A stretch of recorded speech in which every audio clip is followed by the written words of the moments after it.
Hân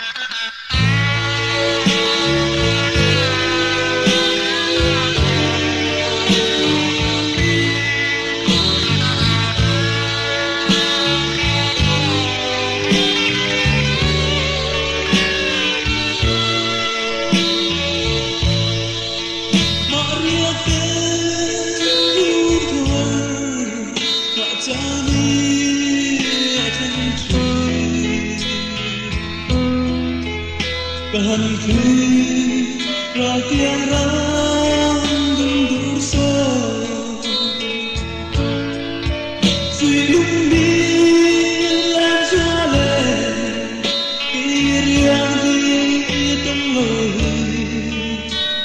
từng nói em bất chợt lên lên thiên sắc mê mối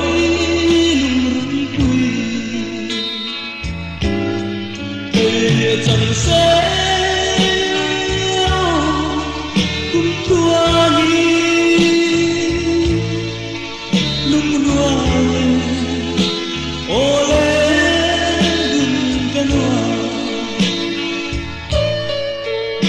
đi sắc lên môi thiên lại đọa tu tôn chẳng cần uống thứ bia thu lắm mấy thế mà sẽ có đón ru ở chiang tên thân đôi có xuông lâu bia thu lần cho chú ô đủ lại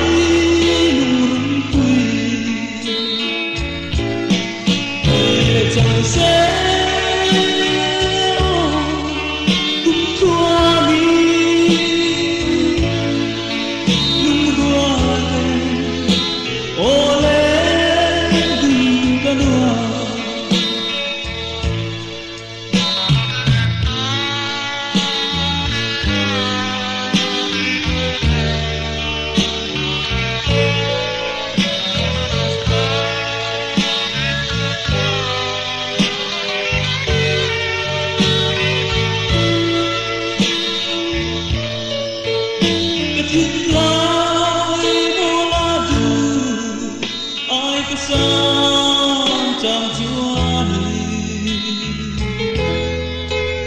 cái đồn chi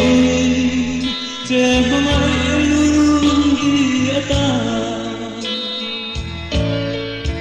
mà sẽ thiên lại bỏ là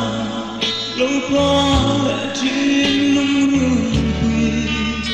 lên đàn tên anh quỳ đón xì lâu